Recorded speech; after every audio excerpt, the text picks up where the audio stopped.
Money saved equal to money earned. ನೀವು 1 ರೂಪಾಯಿನ ಉಳಿಸ್ತಿದ್ದೀರಾ ಅಂದರೆ ನೀವು 1 ರೂಪಾಯಿನ ಸಂಪಾದನೆ ಮಾಡಿದಾಗೆ. ಬಟ್ ನೀವು ಸಂಪಾದನೆ ಮಾಡಿರೋ ದುಡ್ಡನ್ನ ಇನ್ಕಮ್ ಟ್ಯಾಕ್ಸ್ ಅಂತ ಹೇಳ್ಬಿಟ್ಟು ಗೌರ್ಮೆಂಟ್ ಅವ್ರಿಗೆ ಪೇ ಮಾಡ್ತಾ ಇದ್ದೀರಾ. ನೀವು ಇನ್ಕಮ್ ಟ್ಯಾಕ್ಸ್ನ ಸೇವ್ ಮಾಡೋದು ಬಿಡಿ, ಎಷ್ಟೋ ಜನಕ್ಕೆ ಎಷ್ಟು ಟ್ಯಾಕ್ಸ್ನ ಕಟ್ತಿದ್ದೀರಂತನೂ ಕೂಡ ಗೊತ್ತಿರೋಲ್ಲ. ಸೊ ನಾವಿವತ್ತು ಲೀಗಲಾಗಿ ಹೇಗೆ ನೀವು ಟ್ಯಾಕ್ಸ್ನ ಸೇವ್ ಮಾಡೋದು ತಿಳ್ಕೊಳ್ಳೋಣ. ನೀವಾದರೂ ಇಲ್ಲೀಗಲಾಗಿ ಟ್ಯಾಕ್ಸ್ನ ಹೇಗೆ ಸೇವ್ ಮಾಡೋದು ಅಂತ ತಿಳ್ಕೊಳ್ಬೇಕು ಅಂತಿದ್ರೆ ನನ್ನ ಪರ್ಸ್ನಲಾಗಿ ಕಾಂಟ್ಯಾಕ್ಟ್ ಮಾಡ್ಬೋದು. Congratulation brother. ಅಬ್ಬಬ್ಬಬ್ಬ ಲ್ಯಾಟ್ರಿ ಇನ್ಕಮ್ ಟ್ಯಾಕ್ಸ್. ಹಾಗಂತ ಪರ್ಸ್ನಲಾಗಿ ಕಾಂಟ್ಯಾಕ್ಟ್ ಮಾಡೋಕ್ಕೆ ಟ್ರೈ ಮಾಡಿಬಿಡಿ, ನಾನು ಸುಮ್ಮನೆ ತಮಾಷೆಗೆ ಮಾಡಿದ್ದು. ಒಳ್ಳೇದಾಗ್ತದ ನಿನಗೆ. ಸೊ ನೀವು ಲೀಗಲಾಗಿ ಟ್ಯಾಕ್ಸ್ನ ಸೇವ್ ಮಾಡಬೇಕು ಅಂತಿದ್ರೆ ನಿಮಗೆ ಇನ್ಕಮ್ ಟ್ಯಾಕ್ಸ್ ಹೇಗೆ ವರ್ಕ್ ಆಗುತ್ತೆ ಅಂತ ಗೊತ್ತಿರಬೇಕು. ಸೊ ಆಮೇಲೆ ನೀವು ಹೇಗೆ ಲೀಗಲಾಗಿ ಟ್ಯಾಕ್ಸ್ನ ಸೇವ್ ಮಾಡ್ಬೋದು ಅಂತ ತಿಳ್ಕೊಳ್ಬೋದು. ಸೊ ನಾವು ಫಸ್ಟ್ ಇನ್ಕಮ್ ಟ್ಯಾಕ್ಸ್ ಹೇಗೆ ವರ್ಕ್ ಆಗುತ್ತೆ ಅಂತ ನೋಡೋಣ. ನೀವು ಇಂಡಿಯಾದಲ್ಲಿ ಇನ್ಕಮ್ ಟ್ಯಾಕ್ಸ್ನ ಪೇ ಮಾಡ್ತಿದ್ದೀರಂದ್ರೆ ನಿಮ್ಗೆ 2 ಆಪ್ಷನ್ಸ್ ಇದೆ. ಒಂದು ಓಲ್ಡ್ ಟ್ಯಾಕ್ಸ್ ರೆಜಿಮೆ, ಇನ್ನೊಂದು ನ್ಯೂ ಟ್ಯಾಕ್ಸ್ ರೆಜಿಮೆ. ಸೊ ನೀವು ಓಲ್ಡ್ ಟ್ಯಾಕ್ಸ್ ರೆಜಿಮೆಲೂ ಟ್ಯಾಕ್ಸ್ ರೇಟ್ಸ್ಗಳು ಬೇರೆ ಬೇರೆ ಇರುತ್ತೆ, ನ್ಯೂ ಟ್ಯಾಕ್ಸ್ ರೆಜಿಮೆಲೂ ಬೇರೆ ಬೇರೆ ಇರುತ್ತೆ. ನೀವು ಯಾವುದಾದ್ರೂ ಒಂದನ್ನು ಆಪ್ಷನ್ಸ್ನ ಸೆಲೆಕ್ಟ್ ಮಾಡಿಬಿಟ್ಟು ಇನ್ಕಮ್ ಟ್ಯಾಕ್ಸ್ನ ಪೇ ಮಾಡಬೇಕಾಗುತ್ತೆ. ಫಸ್ಟು ಓಲ್ಡ್ ಟ್ಯಾಕ್ಸ್ ರೆಜಿಮೆಲ್ ನೋಡೋದಾದರೆ ನಿಮ್ಮದು 2.5 ಲಕ್ಷದ ಒಳಗಡೆ ಇನ್ಕಮ್ ಇದ್ದರೆ ಯಾವುದೇ ಟ್ಯಾಕ್ಸ್ನ ಪೇ ಮಾಡಬೇಕು ಅಂತಿಲ್ಲ. 2.5 ಲಕ್ಷದಿಂದ 5 ಲಕ್ಷದ ಒಳಗಡೆ ಇದ್ದರೆ ನೀವು 5% ಟ್ಯಾಕ್ಸ್ನ ಗೌರ್ಮೆಂಟಿಗೆ ಪೇ ಮಾಡಬೇಕು. 5ರಿಂದ 10 ಲಕ್ಷ ತನಕ ನಿಮ್ಮದು ವರ್ಷಕ್ಕೆ ಇನ್ಕಮ್ ಇದ್ದರೆ ನೀವು 20% ಟ್ಯಾಕ್ಸ್ನ ಗೌರ್ಮೆಂಟಿಗೆ ಪೇ ಮಾಡಬೇಕು. 10 ಲಕ್ಷಕ್ಕಿಂತ ಮೇಲೆ ಎಷ್ಟೇ ಇನ್ಕಮ್ ಇದ್ದರೂ ನೀವು ಗೌರ್ಮೆಂಟಿಗೆ 30% ಟ್ಯಾಕ್ಸ್ನ ಪೇ ಮಾಡಬೇಕಾಗುತ್ತೆ. ಇದು ಓಲ್ಡ್ ಟ್ಯಾಕ್ಸ್ ರೆಜಿಮ್ ಮೇಲೆ. ಸೊ ನೀವು ನ್ಯೂ ಟ್ಯಾಕ್ಸ್ ರೆಜಿಮ್ ಮೇಲೆ ನೋಡೋದಾದರೆ ನ್ಯೂ ಟ್ಯಾಕ್ಸ್ ರೆಜಿಮ್ ಮೇಲೆ ನಿಮಗೆ 3 ಲಕ್ಷ ತನಕ ಯಾವುದೇ ಟ್ಯಾಕ್ಸ್ನ ಪೇ ಮಾಡಬೇಕು ಅಂತಿಲ್ಲ. ನಿಮ್ಮ ಇನ್ಕಮ್ ಏನಾದರೂ 3ರಿಂದ 6 ಲಕ್ಷದ ಒಳಗಡೆ ಇದ್ದರೆ ನೀವು 5% ಟ್ಯಾಕ್ಸ್ನ ಪೇ ಮಾಡಬೇಕು. 6ರಿಂದ 9 ಲಕ್ಷ ಇದ್ದರೆ 10% ಟ್ಯಾಕ್ಸ್ನ ಪೇ ಮಾಡಬೇಕು. 9ರಿಂದ 12 ಇದ್ದರೆ 15%. 12ರಿಂದ 15 ಲಕ್ಷ ತನಕ ಇನ್ಕಮ್ ಇದ್ದರೆ ನೀವು 20% ಟ್ಯಾಕ್ಸ್ನ ಪೇ ಮಾಡಬೇಕು. 15 ಲಕ್ಷಕ್ಕಿಂತ ಮೇಲೆ ಇದೆ ಅಂದರೆ ನೀವು ನ್ಯೂ ಟ್ಯಾಕ್ಸ್ ರೆಜಿಮಲ್ಲಿ 30% ತನಕ ಟ್ಯಾಕ್ಸ್ನ ಪೇ ಮಾಡಬೇಕಾಗುತ್ತೆ.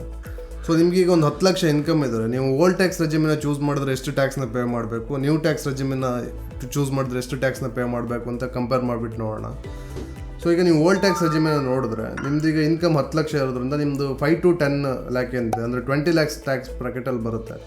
ತುಂಬ ಜನ ಟ್ಯಾಕ್ಸ್ನ ಕ್ಯಾಲ್ಕುಲೇಟ್ ಮಾಡುವಾಗ ಏನು ಮಿಸ್ಟೇಕ್ ಮಾಡ್ತಾರಂದರೆ ನಂದು 5ರಿಂದ 10 ಲಕ್ಷ ಇದೆ ಅಂದರೆ ನಾನು 20% ಟ್ಯಾಕ್ಸ್ನ ಪೇ ಮಾಡಬೇಕು. ಸೊ ನಂದು 10 ಲಕ್ಷದ್ದು 20% ಅಂದರೆ 2 ಲಕ್ಷ ರೂಪಾಯಿ ಟ್ಯಾಕ್ಸ್ನ ಪೇ ಮಾಡಬೇಕು ಅಂತ ಅನ್ಕೋತೀರ. ಬಟ್ ಆ್ಯಕ್ಚುಲಾಗಿ ಟ್ಯಾಕ್ಸ್ ಕ್ಯಾಲ್ಕುಲೇಷನ್ ಆ ರೀತಿ ವರ್ಕ್ ಆಗೋಲ್ಲ. ಸೊ ನೀವು 0ಯಿಂದ 2.5 ಲಕ್ಷ ತನಕ ಏನಿದೆ ಅದಕ್ಕೆ ನೀವು ಯಾವುದೇ ಟ್ಯಾಕ್ಸ್ನ ಪೇ ಮಾಡಬೇಕು ಅಂತ ಇಲ್ಲ. ನೆಕ್ಸ್ಟ್ 2.5 ಲಕ್ಷದಿಂದ 5 ಲಕ್ಷ ಏನಿದೆ ಆ 2.5 ಲಕ್ಷಕ್ಕೆ ನೀವು ಬರೀ 5%ನ ಟ್ಯಾಕ್ಸ್ನ ಪೇ ಮಾಡಿದ್ರೆ ಸಾಕು, ಅಂದರೆ 12,500 ರೂಪಾಯಿನ ಪೇ ಮಾಡಿದ್ರೆ ಸಾಕು. ಸೊ ನಿಮ್ಗೆ 10 ಲಕ್ಷ ಇನ್ಕಮ್ ಇರೋದ್ರಿಂದ ನೆಕ್ಸ್ಟ್ 5 ಲಕ್ಷದಿಂದ 10 ಲಕ್ಷ ತನಕ 5 ಲಕ್ಷ ರೂಪಾಯಿ ಆಗುತ್ತೆ. ಆ 5 ಲಕ್ಷ ರೂಪಾಯಿಗೆ ಮಾತ್ರ ನೀವು 20% ಟ್ಯಾಕ್ಸ್ನ ಪೇ ಮಾಡಿದ್ರೆ ಸಾಕು. ಅಂದರೆ 5 ಲಕ್ಷದ್ದು 20% ಅಂದರೆ 1 ಲಕ್ಷ ರೂಪಾಯಿ. ಸೊ ನೀವು ಟೋಟಲಾಗಿ 1 ಲಕ್ಷ ಪ್ಲಸ್ 12,500 1 ಲಕ್ಷದ 12,500 ರೂಪಾಯಿ ಟ್ಯಾಕ್ಸ್ನ ಪೇ ಮಾಡಿದ್ರೆ ಸಾಕು ನಿಮ್ಮದು ಓಲ್ಡ್ ಟ್ಯಾಕ್ಸ್ ರೆಜಿಮೆ ಪ್ರಕಾರ. ಅದನ್ನು ನಾವು ನ್ಯೂ ಟ್ಯಾಕ್ಸ್ ರೆಜಿಮೆ ಪ್ರಕಾರ ನೋಡೋದಾದರೆ ನಿಮ್ಮದು 3 ಲಕ್ಷ ತನಕ ಯಾವುದೇ ಟ್ಯಾಕ್ಸ್ ಇರೋಲ್ಲ. ನೆಕ್ಸ್ಟ್ 3ರಿಂದ 6 ಲಕ್ಷ ತನಕ 5% ಇರೋದ್ರಿಂದ ಸೊ 3 ಲಕ್ಷದ್ದು 5% ಅಂದರೆ 15,000 ಆಗುತ್ತೆ. ನೆಕ್ಸ್ಟ್ 6ರಿಂದ 9ಕ್ಕೆ ಪುನಃ 10% ಇರೋದ್ರಿಂದ ಅಲ್ಲಿ ನೀವು 30,000 ಟ್ಯಾಕ್ಸ್ನ ಪೇ ಮಾಡಬೇಕಾಗತ್ತೆ. ನೆಕ್ಸ್ಟು 9ರಿಂದ 10 ಅಂದರೆ ನೀವು ಈ 1 ಲಕ್ಷಕ್ಕೆ ಮಾತ್ರ ಟ್ಯಾಕ್ಸ್ನ ಪೇ ಮಾಡಿದ್ರೆ ಸಾಕು. ಸೊ 9ರಿಂದ 10ರದ್ದು 1 ಲಕ್ಷದ್ದು 15% ಅಂದರೆ 15,000 ಆಗುತ್ತೆ. ಸೊ ನೀವು ಟೋಟಲಾಗಿ 15 + 30 + 15 ಅಂದರೆ ನೀವು 60,000 ಮಾತ್ರ ಟ್ಯಾಕ್ಸ್ನ ಪೇ ಮಾಡಿದ್ರೆ ಸಾಕು. ಅದೇ ನೀವು ಓಲ್ಡ್ ಟ್ಯಾಕ್ಸ್ ರೆಜಿಮನ್ನ ಯೂಸ್ ಮಾಡಿದ್ರೆ ಆಲ್ಮೋಸ್ಟ್ ಡಬಲ್ ಟ್ಯಾಕ್ಸ್ನ ಪೇ ಮಾಡಬೇಕಾಗುತ್ತೆ.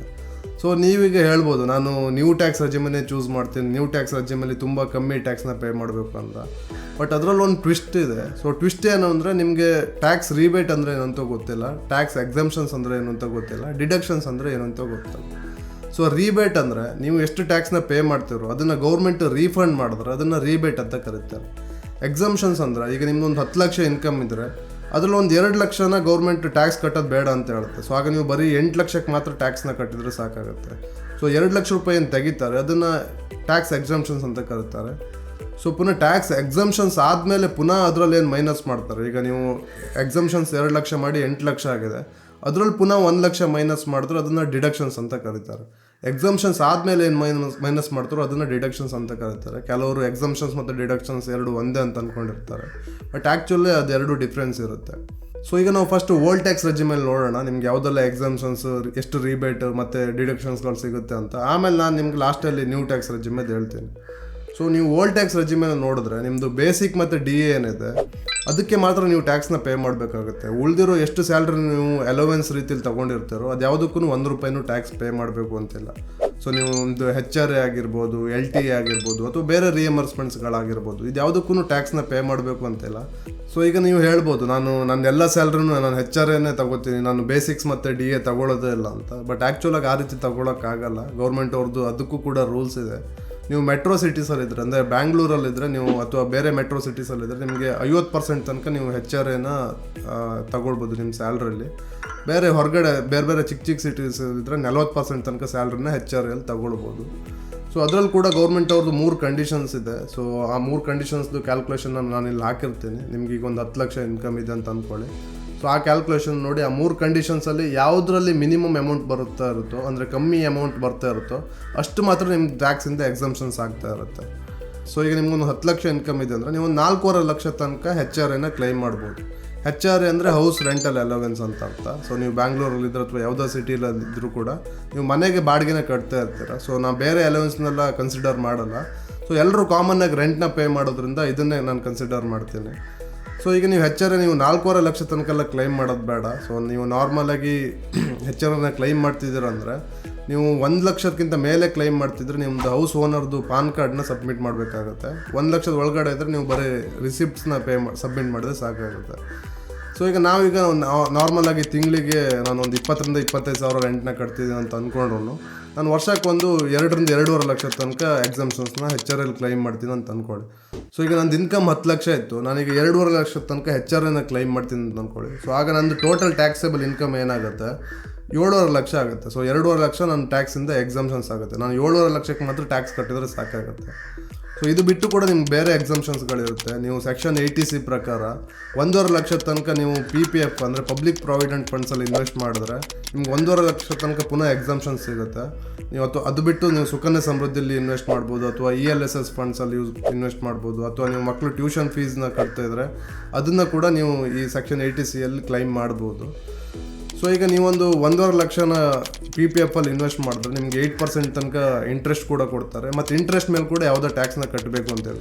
ಸೊ ಈಗ ನಾನೊಂದು 1.5 ಲಕ್ಷನ PPFಲ್ಲಿ ಇನ್ವೆಸ್ಟ್ ಮಾಡ್ತೀನಿ ಅಂತ ಅಂದ್ಕೊಳ್ಳಿ. ಸೊ ನಾನೀಗ 7.5 ಲಕ್ಷಕ್ಕೆ ಏನು ಬಂದಿತ್ತು ನನ್ನದು ಟ್ಯಾಕ್ಸೇಬಲ್ ಅಮೌಂಟು, ಅದರಲ್ಲಿ 1.5 ಲಕ್ಷ ಪುನಃ ಕಮ್ಮಿ ಆಗುತ್ತೆ. ಸೊ ನಾನೀಗ ಬರೀ 6 ಲಕ್ಷಕ್ಕೆ ಟ್ಯಾಕ್ಸ್ನ ಪೇ ಮಾಡಿದ್ರೆ ಸಾಕಾಗುತ್ತೆ. ಸೊ ಈಗ ನಾನು ಪುನಃ ಏನು ಮಾಡ್ತೀನಿ ಅಂದರೆ ನಂದು 6 ಲಕ್ಷ ಟ್ಯಾಕ್ಸೇಬಲ್ ಅಮೌಂಟ್ ಏನಿದೆ ಅದನ್ನು ಪುನಃ ಕಮ್ಮಿ ಮಾಡಬೇಕು ಅಂದರೆ ನಾನೀಗ ನ್ಯಾಷನಲ್ ಪೆನ್ಷನ್ ಸ್ಕೀಮ್ ಅಂತ ಇದೆ, ಅಂದರೆ NPS ಅಂತ ಕರೀತಾರೆ ಶಾರ್ಟ್ ಫಾರ್ಮಲ್ಲಿ. ನಾನು ಅದಕ್ಕೆ 50,000 ಇನ್ವೆಸ್ಟ್ ಮಾಡಿದ್ರೆ ನಂಗೆ ಆ 50,000 ಕೂಡ ಟ್ಯಾಕ್ಸ್ ಡಿಡಕ್ಷನ್ಸ್ ಎಕ್ಸಮ್ಷನ್ಸ್ನ ಕೊಡ್ತಾ ಇರ್ತಾರೆ. ಸೊ ನಾನಾಗ ಬರೀ 5.5 ಲಕ್ಷಕ್ಕೆ ಇನ್ಕಮ್ ಟ್ಯಾಕ್ಸ್ನ ಪೇ ಮಾಡಿದ್ರೆ ಸಾಕು. ಸೊ ನಂದೀಗ ಟೋಟಲ್ ಟ್ಯಾಕ್ಸೇಬಲ್ ಇನ್ಕಮ್ ಏನಾಗುತ್ತೆ 5.5 ಲಕ್ಷ ಆಗುತ್ತೆ. ನನಗೆ ಪುನಃ 50,000 ಸ್ಟ್ಯಾಂಡರ್ಡ್ ಡಿಡಕ್ಷನ್ಸ್ನ ತೊಗೊಳ್ಬೋದು. ಇದು ಕಾಮನ್ನಾಗಿ ಎಲ್ರಿಗೂ ಸಿಗ್ತಿರೋದ್ರಿಂದ ಸೊ ನನಗೆ 50,000 ಸ್ಟ್ಯಾಂಡರ್ಡ್ ಡಿಡಕ್ಷನ್ಸ್ನ ಸಿಗುತ್ತೆ. ಸೊ ಆ 50,000 ಮೈನಸ್ ಮಾಡಿದ್ರೆ ಸೊ ಈಗ ನಾನು ಫೈನಲ್ ಆಗಿ ಬರೀ 5 ಲಕ್ಷ ರೂಪಾಯಿಗೆ ಟ್ಯಾಕ್ಸ್ ಕಟ್ಟಿದ್ರೆ ಸಾಕು. ಸೊ 5 ಲಕ್ಷ ನನ್ನ ಟ್ಯಾಕ್ಸೇಬಲ್ ಇನ್ಕಮ್ ಆಗಿರೋದ್ರಿಂದ ನಾನು ಫಸ್ಟ್ 2.5 ಲಕ್ಷಕ್ಕೆ ಯಾವುದೇ ಟ್ಯಾಕ್ಸ್ನ ಕಟ್ಟಬೇಕು ಅಂತಿಲ್ಲ. ಸೊ ನೆಕ್ಸ್ಟ್ 2.5 ಲಕ್ಷದ 5% ಅಂದರೆ ನಾನು 12,500 ರೂಪಾಯಿ ಟ್ಯಾಕ್ಸ್ನ ಪೇ ಮಾಡಬೇಕಾಗುತ್ತೆ. ಬಟ್ ಗೌರ್ಮೆಂಟ್ ಅವ್ರು ಏನು ಮಾಡ್ತಿದ್ದಾರೆ ಅಂದರೆ ನಿಮ್ಮದು ಟ್ಯಾಕ್ಸ್ ಲಯಬಿಲಿಟಿ ಕೊನೆಗೆ ಟ್ಯಾಕ್ಸ್ ನೀವು 12,500 ರೂಪಾಯಿ ಇದೆ ಅಥವಾ ಅದ್ರ ಒಳಗಡೆ ಇದೆ ಅಂತಂದರೆ ಓಲ್ಡ್ ಟ್ಯಾಕ್ಸ್ ರೆಜಿಮಲ್ಲಿ ನಿಮಗೆ 12,500 ರೂಪಾಯಿನ ರೀಫಂಡ್ ಮಾಡ್ತಾರೆ, ಅಂದರೆ ಟ್ಯಾಕ್ಸ್ ರಿಬೇಟ್ನ ಕೊಡ್ತಾರೆ. ಸೊ ನಂದೀಗ 10 ಲಕ್ಷ ಇನ್ಕಮ್ ಇದ್ದದ್ದು ನಾನು 1 ರೂಪಾಯಿ ಕೂಡ ಟ್ಯಾಕ್ಸ್ನ ಕಟ್ಟಬೇಕು ಅಂತಿಲ್ಲ. ಸೊ ಇದನ್ನು ನೀವು ನ್ಯೂ ಟ್ಯಾಕ್ಸ್ ರೆಜಿಮಲ್ಲಿ ನೋಡೋದಾದರೆ ನಿಮಗೆ ನ್ಯೂ ಟ್ಯಾಕ್ಸ್ ರೆಜಿಮಲ್ಲಿ ನಿಮ್ಗೆ ಯಾವುದೇ ಎಕ್ಸಮ್ಷನ್ಸು ಅಥವಾ ಅಲವೆನ್ಸ್ಗೆ ಡಿಡಕ್ಷನ್ಸ್ಗಳು ಇದು ಯಾವುದೂ ಸಿಗ್ತಾ ಇರಲ್ಲ. ಸೊ ನಿಮಗೆ ನ್ಯೂ ಟ್ಯಾಕ್ಸ್ ರೆಜಿಮಲ್ಲಿ ಬರೀ 50,000 ಸ್ಟ್ಯಾಂಡರ್ಡ್ ಡಿಡಕ್ಷನ್ಸ್ ಮತ್ತು ನಿಮ್ಮದು NPSಲ್ಲಿ ಏನು ಇನ್ವೆಸ್ಟ್ ಮಾಡ್ತಾರೆ 50,000 ಅಷ್ಟು ಮಾತ್ರ ಎಕ್ಸಮ್ಷನ್ಸ್ಗಳು ಸಿಗ್ತಾ ಇರುತ್ತೆ. ಸೊ ಈಗ ನೀವು ನ್ಯೂ ಟ್ಯಾಕ್ಸ್ ರೆಜಿಮಲ್ಲಿ ನೋಡಿದ್ರೆ ನಿಮ್ಮದು ಇನ್ಕಮ್ 7.5 ಲಕ್ಷ ಇದೆ ಅಂತ ಅಂದ್ಕೊಳ್ಳಿ. ಸೊ 7.5 ಲಕ್ಷ ಇದ್ದರೆ ನಿಮಗೆ 50,000 ಸ್ಟ್ಯಾಂಡರ್ಡ್ ಡಿಡಕ್ಷನ್ ಸಿಗುತ್ತೆ. ಸೊ ನಿಮ್ಮದು ಟ್ಯಾಕ್ಸೇಬಲ್ ಇನ್ಕಮ್ 7 ಲಕ್ಷ ರೂಪಾಯಿ ಆಗುತ್ತೆ. ಸೊ 7 ಲಕ್ಷ ರೂಪಾಯಿ ಆದರೆ ನಿಮ್ಮದು 3-6 ಲಕ್ಷ ಏನಿದೆ ಅದಕ್ಕೆ ನೀವು 5% ಅಂದರೆ 15,000 ಟ್ಯಾಕ್ಸ್ನ ಪೇ ಮಾಡಬೇಕು. ನೆಕ್ಸ್ಟ್ 6-7 ಲಕ್ಷಕ್ಕೆ 1 ಲಕ್ಷಕ್ಕೆ ಮಾತ್ರ ನೀವು ಟ್ಯಾಕ್ಸ್ನ ಪೇ ಮಾಡಬೇಕಾಗಿರೋದ್ರಿಂದ ಅದು 1 ಲಕ್ಷದ 10% ಅಂದರೆ 10,000 ಟೋಟಲಾಗಿ ನೀವು 25,000 ಟ್ಯಾಕ್ಸ್ನ ಪೇ ಮಾಡಬೇಕಾಗುತ್ತೆ. ಬಟ್ ನ್ಯೂ ಟ್ಯಾಕ್ಸ್ ರೆಜಿಮಲ್ಲಿ ನಿಮಗೆ ರೀಬೇಟ್ ಎಷ್ಟು ಕೊಡ್ತಾ ಇದ್ದಾರೆ ಅಂದರೆ ನಿಮ್ಮದು ಟ್ಯಾಕ್ಸ್ ಲಯಬಿಲಿಟಿ 25,000 ಇದೆ ಅಥವಾ ಅದರ ಒಳಗಡೆ ಇದೆ ಅಂತಂದರೆ ನಿಮ್ಗೆ 25,000 ತನಕ ನಿಮಗೆ ರೀಬೇಟ್ನ ಕೊಡ್ತಾ ಇರ್ತಾರೆ, ಅಂದರೆ ರೀಫಂಡ್ನ ಕೊಡ್ತಾ ಇರ್ತಾರೆ. ಸೊ ನಿಮ್ಮ ನ್ಯೂ ಟ್ಯಾಕ್ಸ್ ರೆಜಿಮಲ್ಲಿ ನಿಮಗೆ 7.5 ಲಕ್ಷ ತನಕ ಇನ್ಕಮ್ ಇದ್ದರೆ ಯಾವುದೇ ಟ್ಯಾಕ್ಸ್ನ ಪೇ ಮಾಡಬೇಕು ಅಂತಿಲ್ಲ. ಬಟ್ ನಿಮ್ಮದು ಓಲ್ಡ್ ಟ್ಯಾಕ್ಸ್ ರೆಜಿಮಲ್ಲಿ ನಿಮ್ಮದು 5 ಲಕ್ಷ ತನಕ ಇನ್ಕಮ್ ಇದೆ ಅಂದರೆ ಯಾವುದೇ ಟ್ಯಾಕ್ಸ್ನ ಪೇ ಮಾಡಬೇಕು ಅಂತಿಲ್ಲ. ನೀವು ಓಲ್ಡ್ ಟ್ಯಾಕ್ಸ್ ರೆಜಿಮ್ನೇ ಚೂಸ್ ಮಾಡಿದ್ರೆ ನಿಮ್ಗೆ ತುಂಬ ಎಕ್ಸಾಮ್ಷನ್ಸ್ಗಳು ಮತ್ತು ಡಿಡಕ್ಷನ್ಸ್ಗಳು ಸಿಗ್ತಾ ಇರುತ್ತೆ. ನಾನಾಗಲೇ HRA ಮತ್ತು PPF ಅಲ್ಲಿ ಹೇಳಿದೆ. ಇದು ಬಿಟ್ಟು ಕೂಡ ನೀವು ಹೆಲ್ತ್ ಇನ್ಶೂರೆನ್ಸ್ ಪ್ರೀಮಿಯಮ್ಸ್ನ ತೊಗೊಂಡ್ರೆ ಅದರಲ್ಲಿ 50,000, ಫ್ಯಾಮಿಲಿಗೆ ತೊಗೊಂಡ್ರೆ 50,000, ಸಿಂಗಲ್ ಪರ್ಸನ್ಗೆ ತೊಗೊಂಡ್ರೆ 25,000 ಎಕ್ಸಾಮ್ಷನ್ಸ್ ಸಿಗುತ್ತೆ. ಅದು ಬಿಟ್ಟು ನೀವು ಹೋಮ್ ಲೋನ್ನ ಪೇ ಮಾಡ್ತಿದ್ರು ಅದರಲ್ಲಿ ಕೂಡ ನೀವು ಪೇ ಮಾಡೋ ಇಂಟ್ರೆಸ್ಟ್ ಮೇಲೆ 2 ಲಕ್ಷ ತನಕ ಎಕ್ಸಾಮ್ಷನ್ಸ್ ಸಿಗುತ್ತೆ.